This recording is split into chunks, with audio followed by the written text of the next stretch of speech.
Hi, I'm Laura Hahn-Segundo Collins, And I'm Joy Han Silva Melora. and welcome to Hahnacity.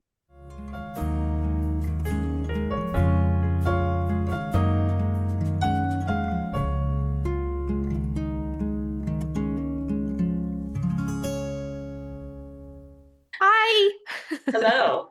Welcome to Cousins and Cocktails! Cocktails. Yay.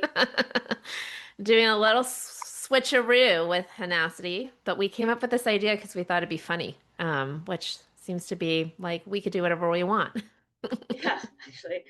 which is quite awesome. Anyways, we're gonna be just chatting because that's what we do best. And There's a lot of things going on in the world we can talk about. yep. Or just talk about nonsense. There really is nothing like Yes. yeah, it's Yep. like whatever we want to do.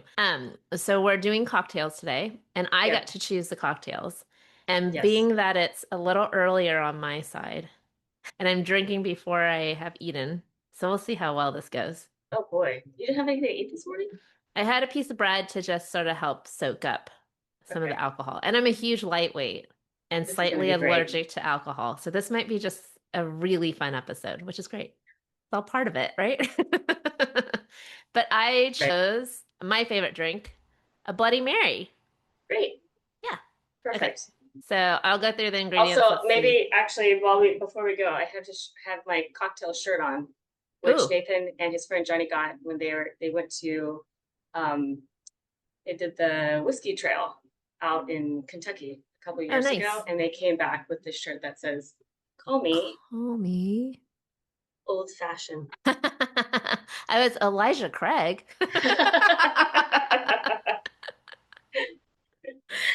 Love it. Yes. That's amazing. Awesome. Perfect. We Okay. should have made old fashions. Maybe next time. Okay. Maybe I can do that next time. Okay. All right. Sounds good. So can you do me a favor and just go make sure that I have all the ingredients Yeah. right before No this drink called worries. me and I was in a dead nap? Sorry. That's Oh, okay. God. Okay. So number one is tomato juice. Tomato juice. Which one do you have? So, That V8. oh, you got V8. That's good. So Yes. I am not the biggest fan of canned tomato juice. So last night I'm doing an experiment because I do like fresh tomatoes, Mhm. and I made You made it. I made it, Of course you did. but I don't know how good it Amazing. tastes. So I What kind of literally tomatoes did you use? on the vine.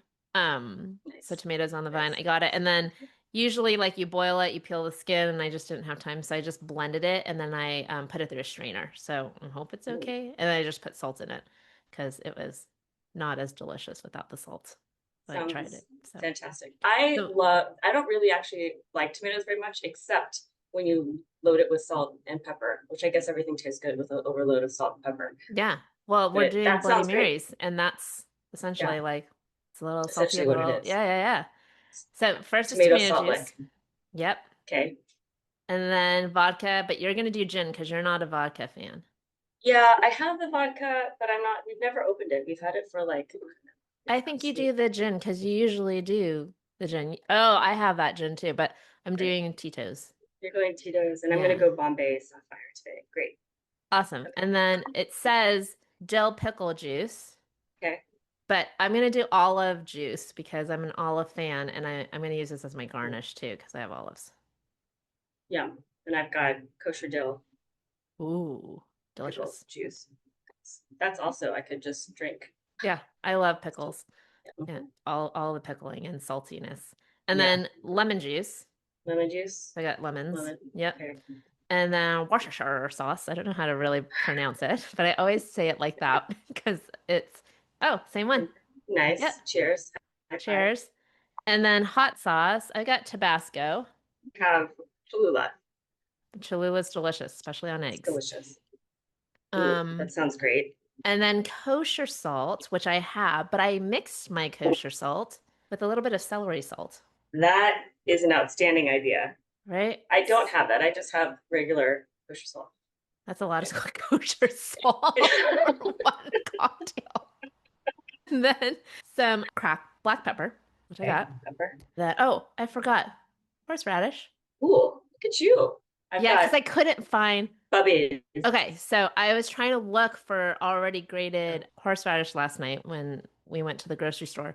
But they were cream based, and I'm like, I don't think Ooh, that would be right in a cocktail. So they did no. have fresh one, and we'll see how it goes. That ain't right and that ain't natural. And then you definitely Do you need know ice. Hadestown? By the way, I wish you were here, but I have Death Star ice. I don't know how it's. Oh my God. Marvin has this like I was gonna say, do you have it silicone too? thing, but yours is Yes. better. So I don't know. I don't know if it's gonna come out though, because it's been in Okay. there for a while, but we'll see. I mean, my ice is Also, melting a little bit, but well, whatever. be okay. Okay. All right. Hopefully this is delicious. Get I mean, your, it has all the ingredients that we like. yep, So no matter how much of it is in there, it's gonna be to our liking. liking. Okay. Oh, this looks pretty already. Oh my God, that looks delicious. That's your cocktail. Cheers. Cheers. Oh, yours is pretty. Cheers. Ding. This is beautiful. Yours came All out right. beautifully. All right, let's Yours try it. looks like a carnival drink because of the frost, but it's really I not mean, I frost. wish I had the toothpick Liver when, joy. like when they have the Cornichon like pickle with the bacon and then, I was like, oh, that'd be Yes. fun, but I just didn't have time. It's All all good. right. Cheers. Cheers, everyone. Salud. Cheers. Ooh, I like it. You know what? I wish I had the celery salt. That is good. That's That's really good. delicious. I love it. So I'm Okay. good with the dash splash of everything. Yeah. I went a little Oh my extra God. with some stuff too, and it's very Yum. good. Oh.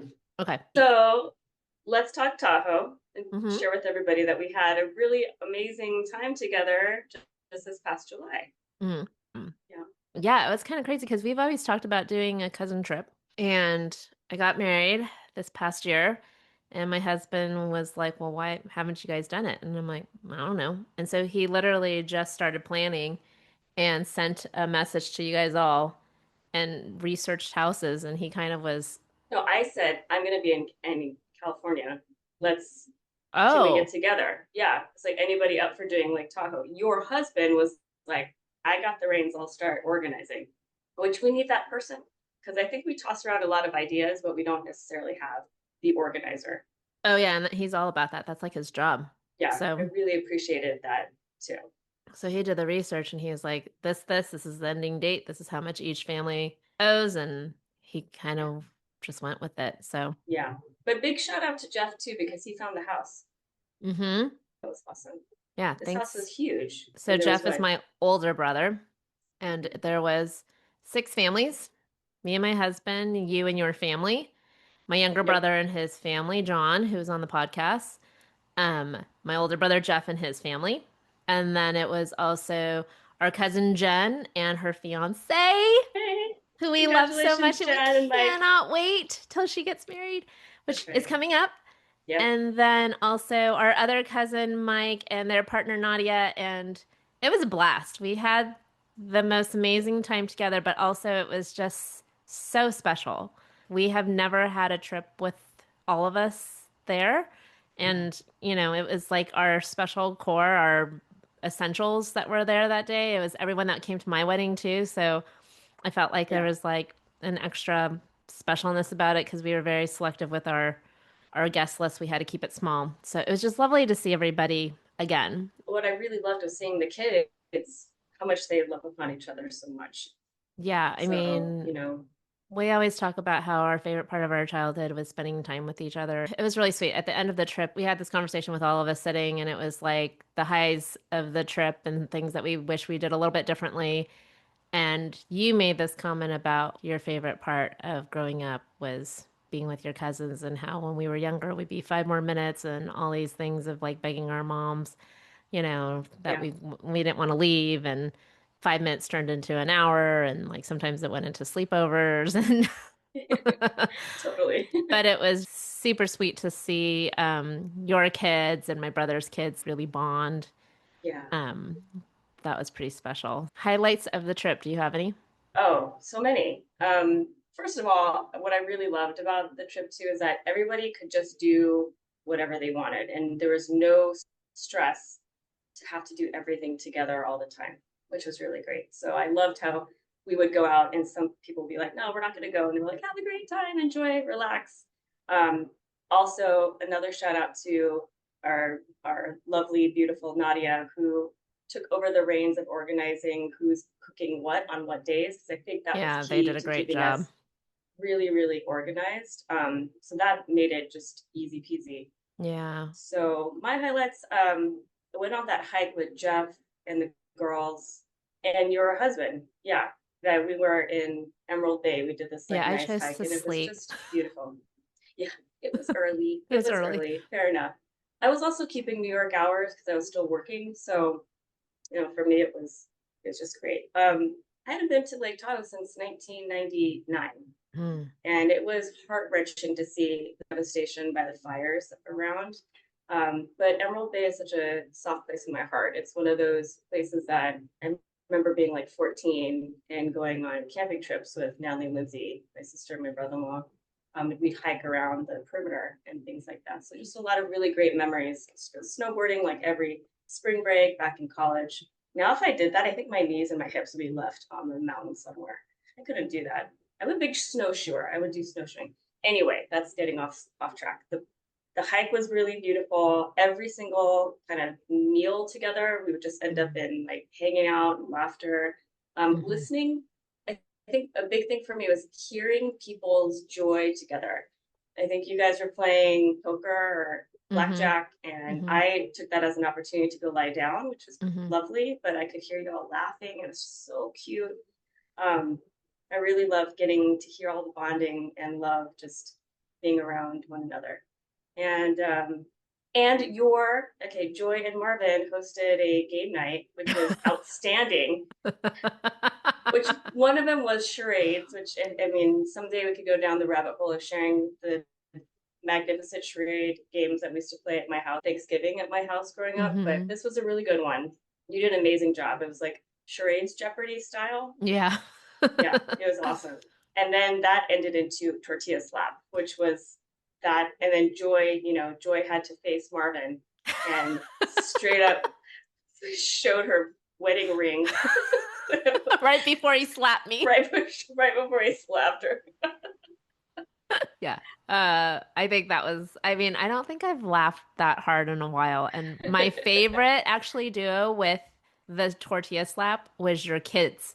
It was Sean and Mark because Mark he could not laugh. Like before we even started, he would put water in his mouth and it would immediately like just spray. And he did one right in your face one time. He did, Yeah, right? he just could not laugh. And the best one was when Sean hits him and his tortilla breaks in half. And then he tries to hit Sean, but he lets go of his tortilla and it flies into the forest. Flew up And it's like dark. like a disc. And we were like, oh my gosh, we have to get those tortillas because It's the there's bears. bears all over like the property. And we're like, we're gonna have some like friends that join us in the morning. And so Right, yeah, that was right. probably my favorite duo was Mark and Sean. We have to put that on our Yeah. like I have the video somewhere, but I pretty positive I peed in my pants and had to change my underwear because it was so funny. But that was my favorite duo between the whole crew. And who knew that just tortilla and water could be the highlight of our trip, you know? Amazing. Yeah. What Amazing, about yeah. what other highlights for you too?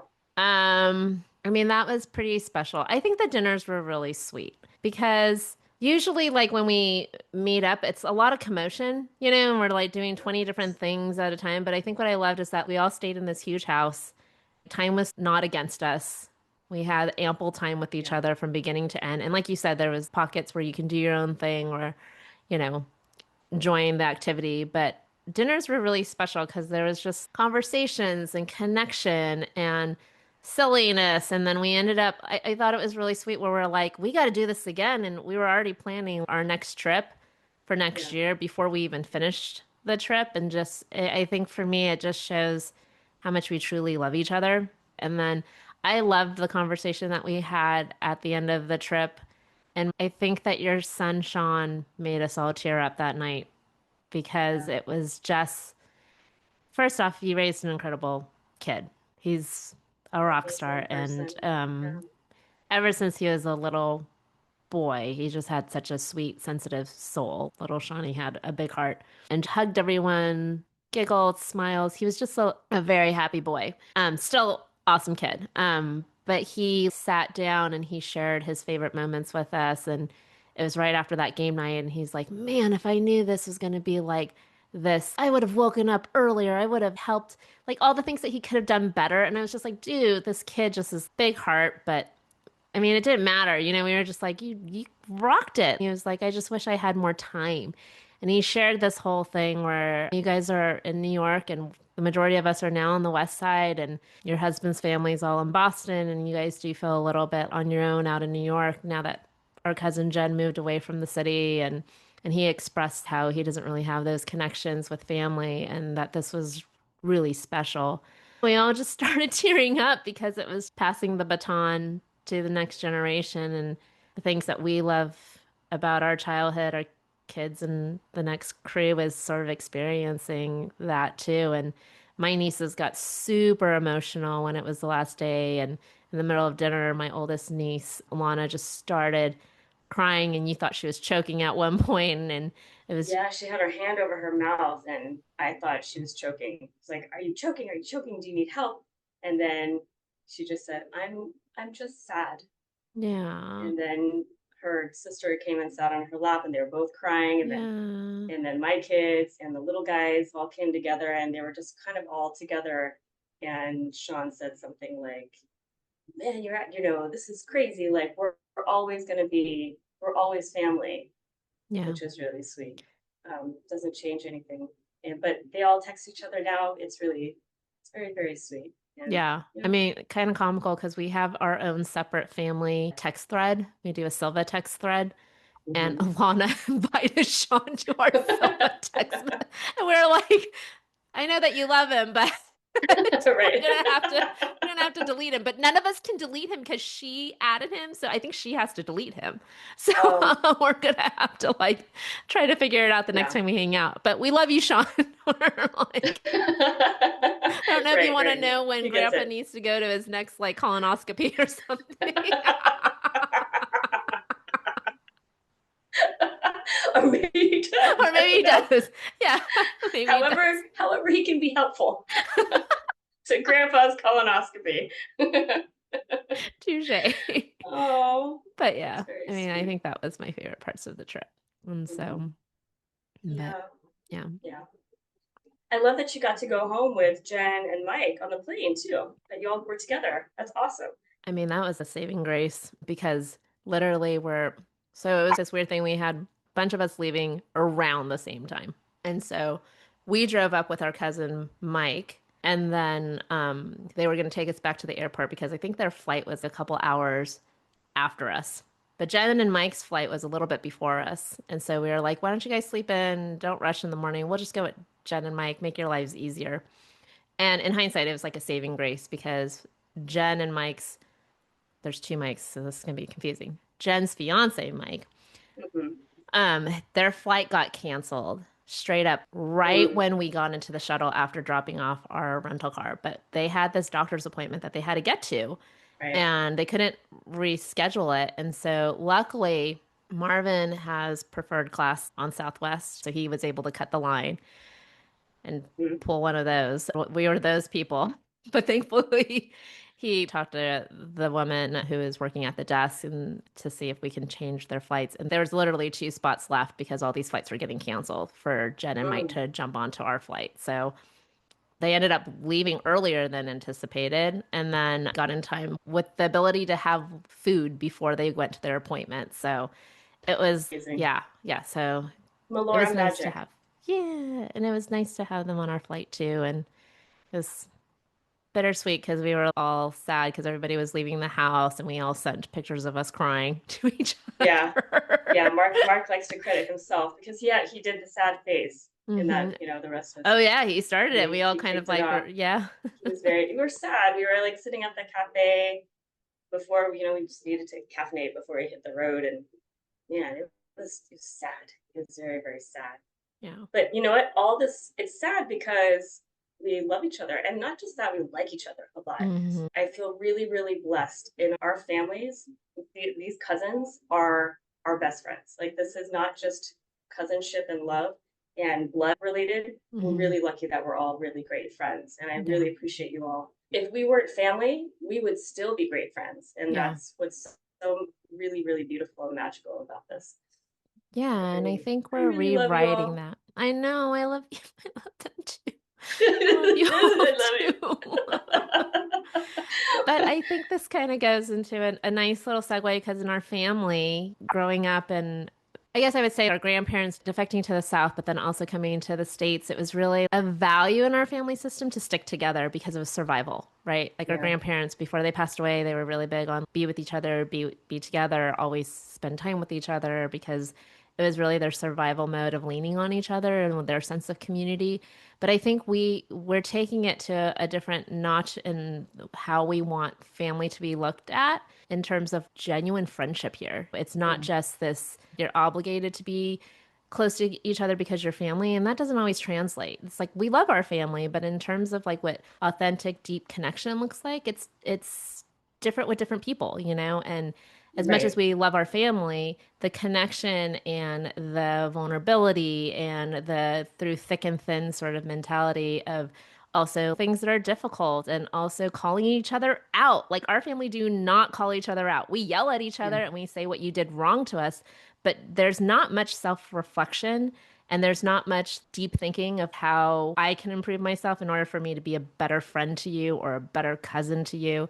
Those things are right. not as well thought out. And I think for us, the reason why these people are so special to us is because we have that vulnerability, one, but we also have loved ones who love us so much that they can call us out on our shit. And Yeah, as yeah, challenging as that is, you do this all the time to me by asking me, well, what, let's talk those things. Like, why did you make those choices? That probably weren't my finest moments. It's, well, what's your role in it, And you've even challenged me on things in areas where I needed to grow. And I honestly think that's why we're best friends, is because it's not just yeah. this, I have your back no matter what, even when you make a mistake. Yes, you do have my back, but you also don't say you're always right.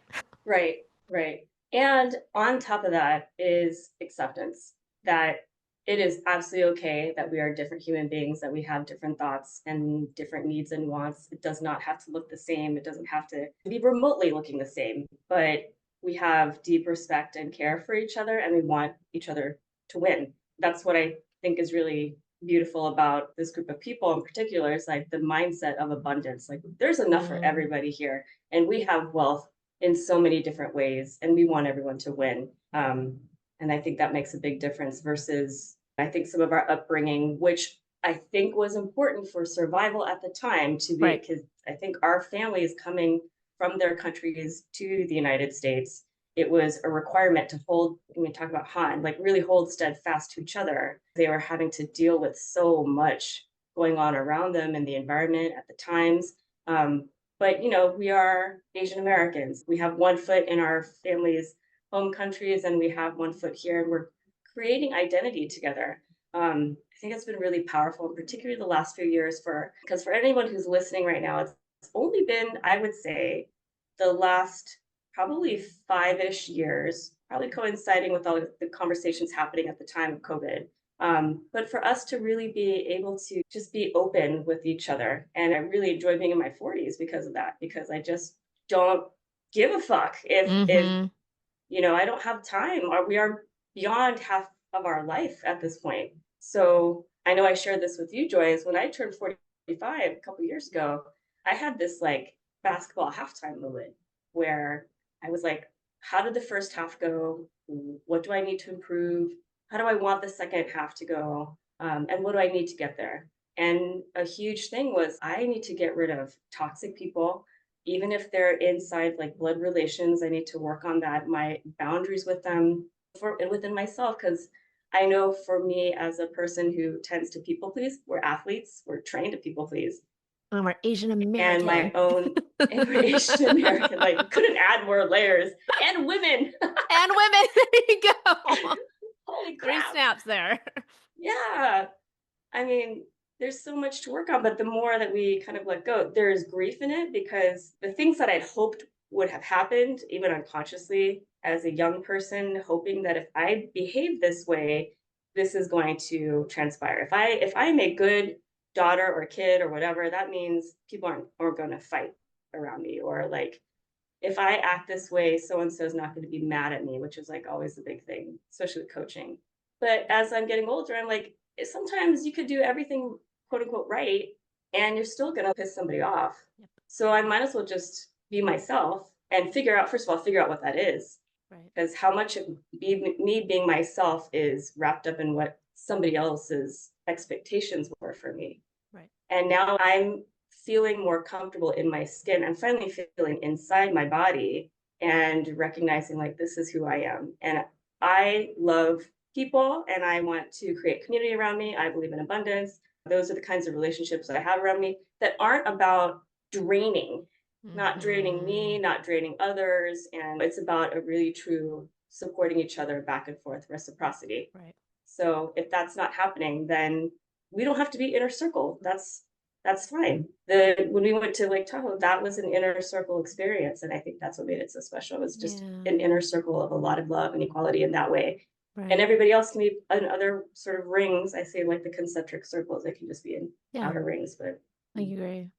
I agree. Yeah. I mean, I'm inching on my 45th year in a month. Yeah, and I think there's really reflective moments in the sense of, like you said, you don't have much fucks to give yeah, once you turn a certain age and you start. I think when I turned 40, I was a little bit more intentional about how I wanted to spend my time and who I wanted to spend my time with. And so I want to say thank you to Mike and Nadia because they really paved the way by their guest lists. yeah, And it really gave me and Marvin a little bit more freedom. We had these things where it's like we could only invite a certain amount of people, right? We had a really small wedding that only prohibited 35 people, and we had to sit down and really think about who are those 35 people that we were going to send an invitation to, because there are close friends that I chose not to invite because I knew my inner circle, and like you said, those concentric circles get a little bit further and further. And it was one of those things I had to be very specific on why I was inviting who I invited and why I wanted to invite them.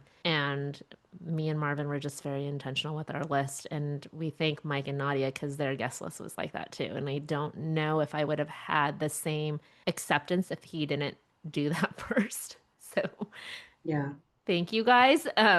So yeah, I mean, there's still hurt feelings in that, but at the end of the day, I had to stand by my decision. I'm in my 40s and I have to believe in my choices. And I'm trying my best because what I normally do is I people please and I have a million and one excuses on how to manage other people's feelings more so than being honest with them.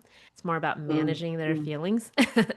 yeah, And at the end of the day, especially with this trip, when it comes to it, pretty sure there was some hurt feelings on who was there and who wasn't there. It was really because we chose the people who were in our inner circle. And those are the people who have seen me and you at our highest and our lowest and have stuck by us with authentic love, I should say. And what does authentic love look like, you know? Anyways, it was a lovely yeah, trip with lovely human beings and yeah. lasting memories.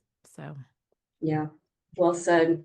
I mean, that's a good point about the people who have come into our families that have brought their knowledge and wisdom, but also like how they've managed in their families too. I've learned a lot being married to Nathan and how his family functions. And like every single family's got pros and cons of how they interact with each other. I remember him who told me they would have a family reunion, and in the as great as big this family reunion could be, there would still be like pockets of people who aren't speaking to each other, and it's just kind of like meh, at least for them. I don't know mm-hmm. about the family dynamics and how the other, but at least you could be in this space with other people, um, and it's okay. You don't have to be everyone's best friend, which Right. is I think really important. We all need to be polite and care and be able to function as a society and be kind. I'm all for that. But also I get the hint. If we don't want to be friends, we don't necessarily have personalities that are gonna gel. That's fine. That's okay. It doesn't make anyone a bad person. It just Right. means that it's kind of like passing ships. And that's okay. Right. And there's an acceptance and freedom in that acceptance, I think. And we're Yeah. okay with that.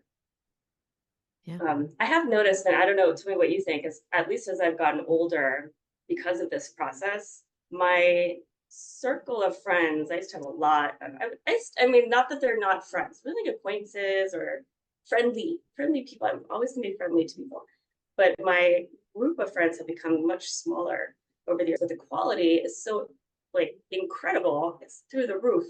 It fills up an entire universe for me.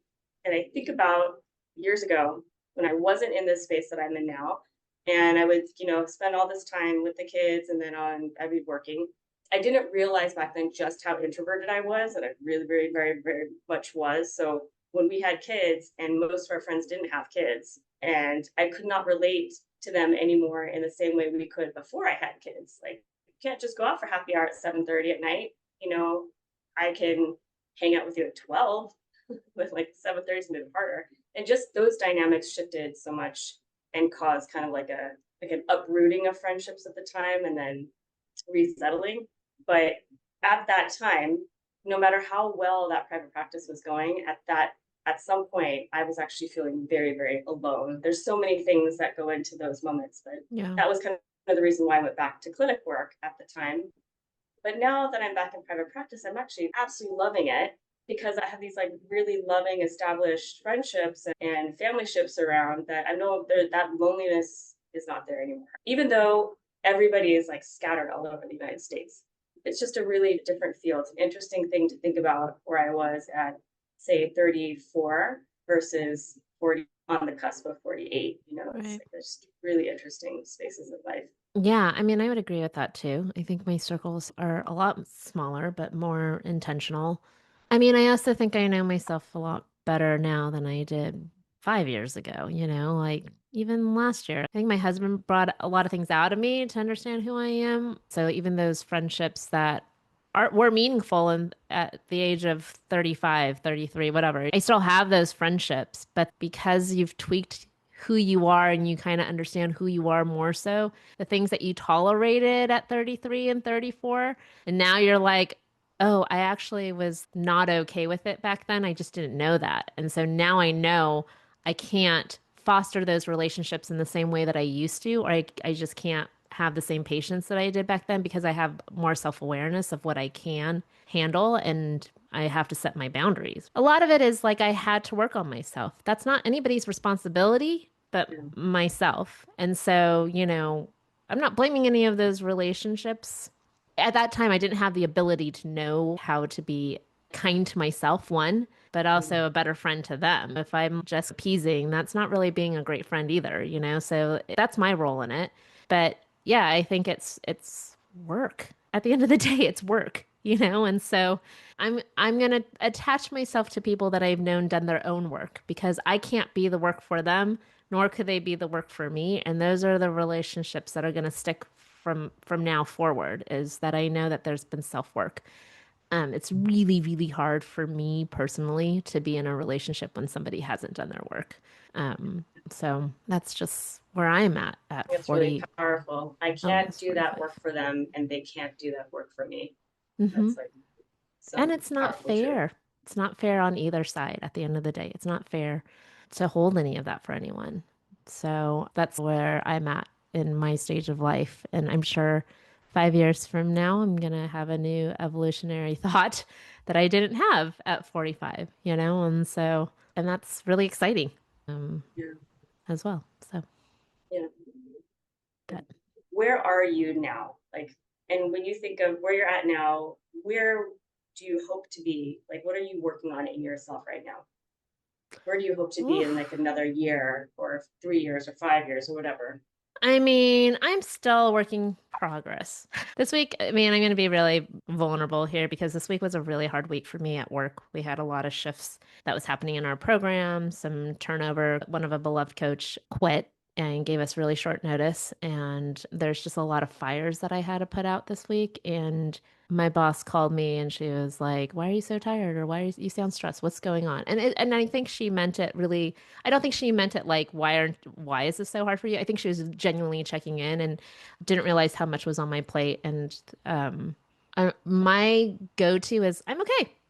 I'm just tired. I'm okay. Like I can handle it. I'm okay. Da da da. Da. And she, the lovely human that she is, was like, "Well, when's your next vacation? Wow.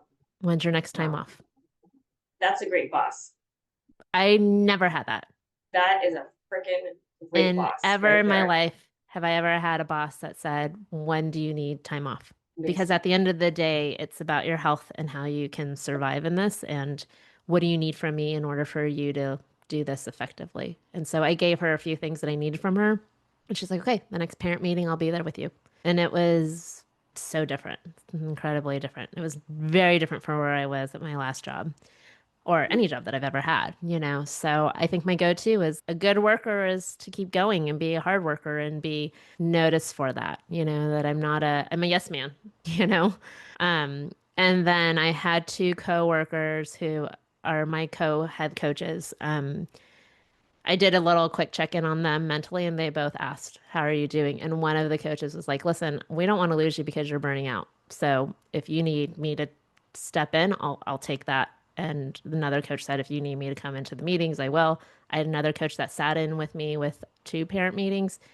So it was just nice to have camaraderie with my coworkers as well. That was like, "I got your back. You got my back. I got your back."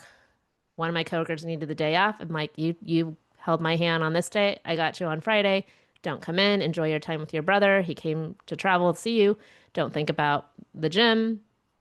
It's kind of what we were talking about when you have authentic community and you're honest with where you are in space. And if people genuinely are on the same page as your mission, they're going to come through.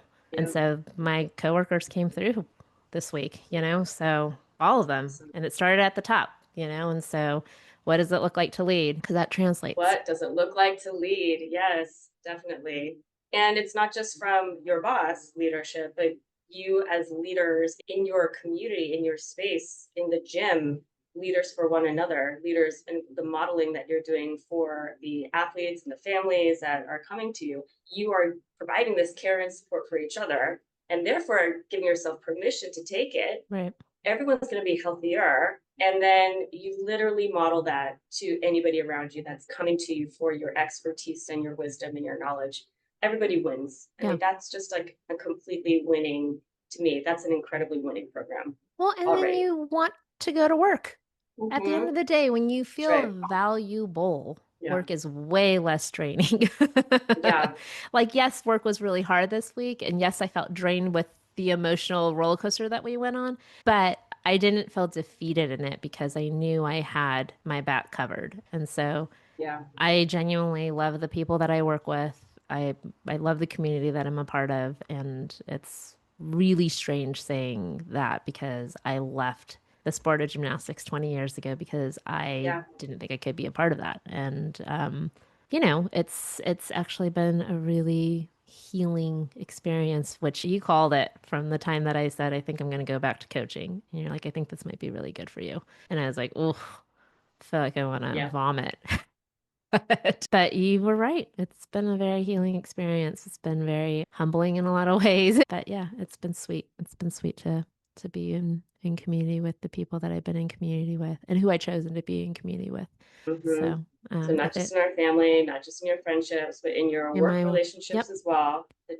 Because I mean, I have the best boss ever. I have the kick-ass, most kick-ass boss ever. yeah, I've never been in a more content position than to be my own boss because I can care for myself in ways that I will say though, I have had, I mean, it's in particular, my old boss, Mickey, was outstanding. Like I will never, there's not enough I can say about Mickey Correa, who was my boss at my, when I was a clinic director before being in this time of private practice in life.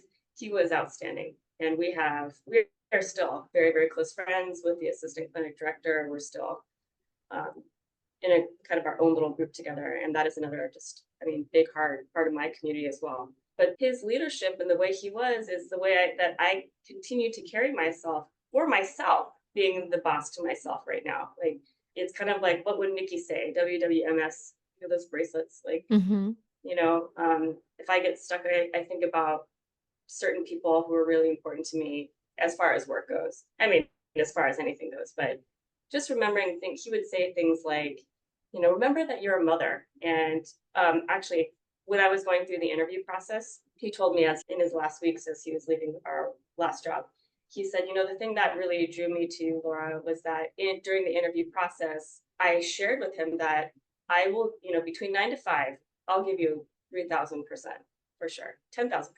But at 501, unless the clinic's on fire, I'm dead to the world because my role is now I'm going to be a family. My family is the utmost, more important to me than work in anything in the world. I will drop work for, and if that is not what you want, because a lot of places don't want to hear that, Yeah. then that's okay. I'm not going to be the right person for you, but I promise you that I will. But the time I have with you, I will always be concentrated and always give you my all. But Mhm. I have to give them all to my family. And he kind of echoed that back when he was leaving. And he's like, I knew we were going to get along well when he said that. And that just reminds me that when we're just ourselves, that we just attract. And we are all kind of waiting for each other, I think, Yeah. too. Yeah. And then we finally meet, it feels like kismet when you finally meet people who have those shared values and vision about what life is supposed to be about. It reminds me of the leadership network that I'm part of, Embrace Change. Cynthia Pong, who's our fearless leader, she said once, I'm going to bludgeon the quote, but it's something like, build a life you don't want to escape from. And it was referring to work. Mm. Like we just grind and grind and grind, and people put in so much overtime, and it's all of you don't take vacation and just run yourself into the ground. But then we burn out, and then you don't want to be there anymore. But when we build a life that is fully abundant and wealthy in all the different various parts to us, then you don't want to escape it. And even though, I mean, I put in a lot of hours now being in my own business, but I love every moment of it. I love Mm. the clients, I love the families, the athletes, the coaches, and the program, every clinician that I'm meeting, every coach that I'm meeting. It's just been so rewarding. And like you said, there's a selfish element to it. It brings healing to me every time I meet another person in the world that we're in right now. And that it just feels so good to be building this new compassionate, loving world in sports that I never thought I would ever see. Yeah. I mean, it wasn't even on the radar for us. It's not even about seeing it. None of us would even seen it. It was not Yeah. even nowhere near awareness back in the I mean, 80s I and also 90s. So, think we didn't think it would ever happen. yeah. It's like, oh, Yeah. that's not what sport is. That's not for athletes, It's like the opposite definition of what an athlete meant. So that was not even like a thought process. So So the fact that you are literally bringing that to the gym, all that love and all that care and awareness and compassion, I knew it. I knew the second that you were going to get in there, you were going to you're just you're bringing joy on so many different levels. You're bringing joy to this place, and you just being you just exude this aura of care and support, and you want everyone to win and be abundant. And I can't say that word enough because I think that is what's most changing. Because sometimes it's like, now that we've gone through it, this is a very full circle space for you and me. mhm. After all the trials and tribulations that you and I have gone through in our lives with our sport and the trauma and the abuse and the coming back uncertain and going through our own mental health journeys, Mm-hmm. to come back in this space and be in the world of sports as we are, Mm-hmm. and it's just there's no words in some ways. Like, I love that these kids won't know anything differently except for a world that has joy in it. Yeah, right. It's true. And your boss and your coaches, like those athletes at your gym only know what it's like to have you all. And that is so powerful and so caring. They have a whole different view of the world than other places that don't focus on that and make it about results driven, whatever, rather than you are working on what I always call like the mastery development. You work on them growing as human beings, and not just like the athlete. The athlete's going to include their families and their lives outside. You are talking about this whole person, and they're only going to know that. I hope so. I hope so. Yeah. Yeah, I mean, trust me, it's been a process, and there's things that I know I could have done better. But I think the thing that I'm like trying to process and think about is being the role of an athlete and what would I want when my coach messed up, or what would I want when my coach fell short or disappointed me or said something that probably shouldn't have been said to me, And I try my best to be like, at the end of the day, in my little girl mind at 12, what would I have wanted my coach to say to me when they messed up, Mhm. And so I know that I'm going to make mistakes. It's just part of life, and adults are imperfect too. And so at the end of the day, we all need to take ownership and responsibility for our actions and also take notice of when we fall short and when we make mistakes. And hopefully, we have a loving community to still accept us when we do.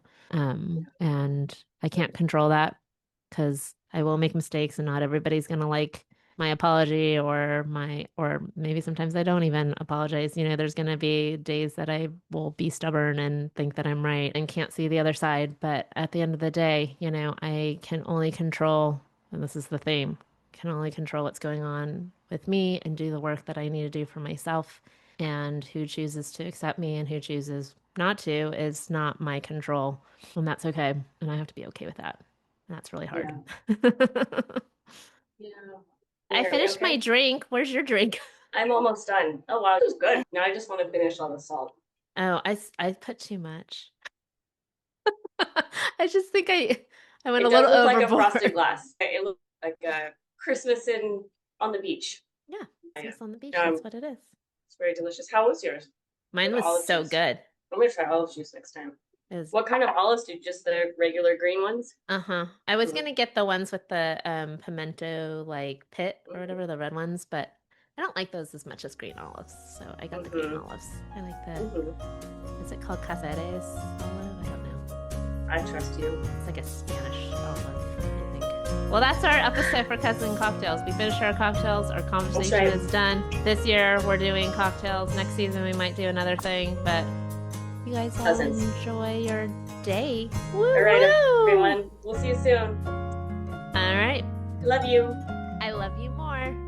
I love you most. Ty. Thanks for tuning in. If you have any questions, please reach out to us on Instagram, Twitter, Facebook, and TikTok. Share and follow us on Amazon, Spotify, and Apple. Help us out and leave a 5-star review. Thanks.